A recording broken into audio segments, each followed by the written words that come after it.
ইউনূস নবী যায় ওই নৌকার মধ্যে উঠলেন আর ওই কওমের জন্য বদদোয়া করে দিলেন, আল্লাহ তাদেরকে আপনি ধ্বংস করে দিবেন। তাদের জন্য ইউনূস নবী দোয়া করলেন না, কি করলেন? বদদোয়া করে দিলেন।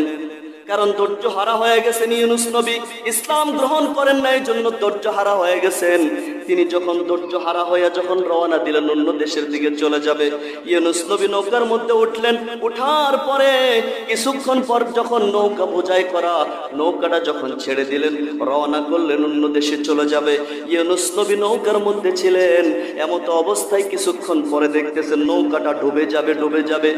হঠাৎ করে তারা চিন্তা করলো, তখনকার একটা কুসংস্কার কথা ছিল, যদি কোনো বিপদ আসতো তাহলে মনে করতো কোনো জনপদের ভিতরে যদি বিপদ আসতো, তারা মনে করতে জনপদের ভিতরে কোনো না কোনো মানুষ তার মনিবের সাথে অন্যায় করার কারণে আল্লাহ পাক এই বিপদ চাপাইয়া দিছে।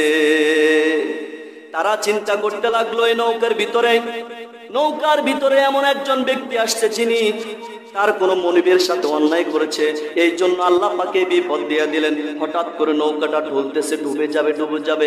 এমত অবস্থায় একজন পণ্ডিত নিযুক্ত করিয়া ওই নৌকার ভিতরে একজন ব্যক্তি বলতেছিলেন, ঠিক আছে আমরা তো এভাবে শনাক্ত করতে পারবো না কে কে তার মনিবের কথা অবাধ্য হয়ে চলে আসছে, পলায়ন করে চলে আসছে, কিন্তু ইউনূস নবী তো জানে ইউনূস নবী আল্লাহর কথা অমান্য করে চলে যাচ্ছে। ইউনূস নবী চলিয়া যাইতেছে, ইউনূস নবী কিন্তু চিন্তা করতেছে, আমি তো আল্লাহর হুকুম অমান্য করে চলে যাচ্ছি, আমি তো পলায়ন করে চলে যাচ্ছি, কারণ কওমের কেউ ইসলামের দাওয়াত গ্রহণ করে না, এই জন্য আমি দেশ ত্যাগ করে চলে যাচ্ছি। এইটা ইউনূস নবী বসে বসে চিন্তা করতেছে। হঠাৎ করে একজন পণ্ডিত তাদের সমস্ত নৌকার নামগুলা লিস্টি করলেন। নামগুলা লিস্টি করার পরে তিনি একটা লটারি দিলেন। লটারির মাধ্যমে যখন টান দিলেন, প্রথম লটারির মধ্যে ইউনূস নবীর নামটা চলে আসলো। যেরকম সুবহানাল্লাহ। যখন এই মানুষের ভিতরে যখন নামগুলা লিস্টি করলেন আর যখন লটারি দিয়ে টান মারলেন, প্রথম নামের ভিতরে ইউনূস নবীর নামটা চলে আসলো। আসার পরে ইউনূস নবী দাঁড়ায়া গেলেন আর বলতেছিলেন, আমি অপরাধী, আমি অন্যায় করেছি, আমাকে ফেলে দাও, আমাকে ফেলে দিলে তোমাদের নৌকাটা সুন্দর মতো চলবে, ঠিকঠাক মতো গন্তব্যস্থানে পৌঁছে যাবে। এই কথা বলার পরে ইউনূস নবী এত সুন্দর, ইউনূস নবীর চেহারা দেখে তারা পাগল হয়ে গেছে আর বলতেছে, ও ভাই তোমার বাড়ি কোথায়, তোমার ঘর কোথায় জানি না, কিন্তু তোমার মতো এত চাঁদের মতো সুন্দর একজন মানুষ আল্লাহর সাথে কোনো মনিবের সাথে অন্যায় করতে পারে না। এই কথা বলার পরে ইউনূস নবী বলতেছে, না না ভাই আমি অপরাধী, আমাকে ফেলে দাও। মানুষ পাগল হয়ে গেছে ইউনূস নবীর চেহারাটা দেখা, ইউনূস নবীর দিকে তাকায় আছে, কেউ কিন্তু চোখ নামাতে চায় না, এত সুন্দর ইউনূস নবী। ইউনূস নবীর দিকে তাকাইয়ে সবাই বলতেছে, ভাই কখনো তুমি অন্যায় কাজ করতে পারো না, আমাদের মনে হয় যেন লটারিটা ভুল হতে পারে, আবার লটারি দেওয়া হোক।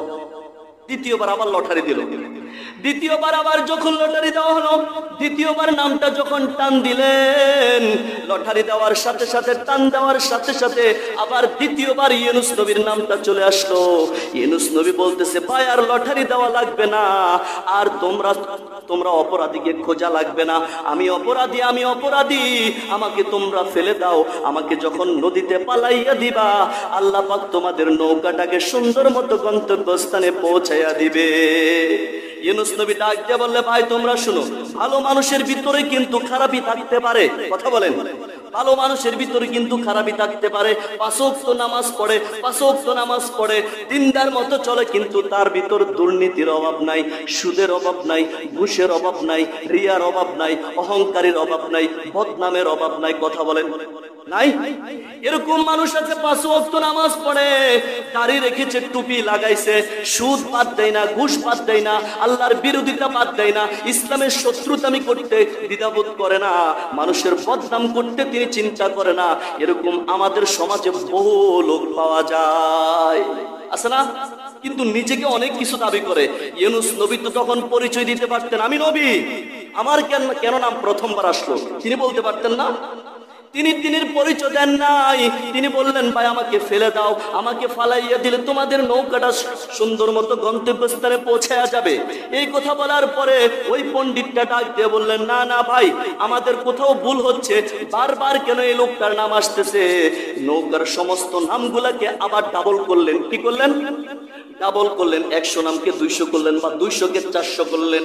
400 করার পর যখন আবার লটারি দিয়া দিল, তখন তৃতীয়বার লটারিটা টান দেওয়ার সাথে সাথে ইউনূস নবীর নামটা চলে আসলো। যেরকম সুবহানাল্লাহ।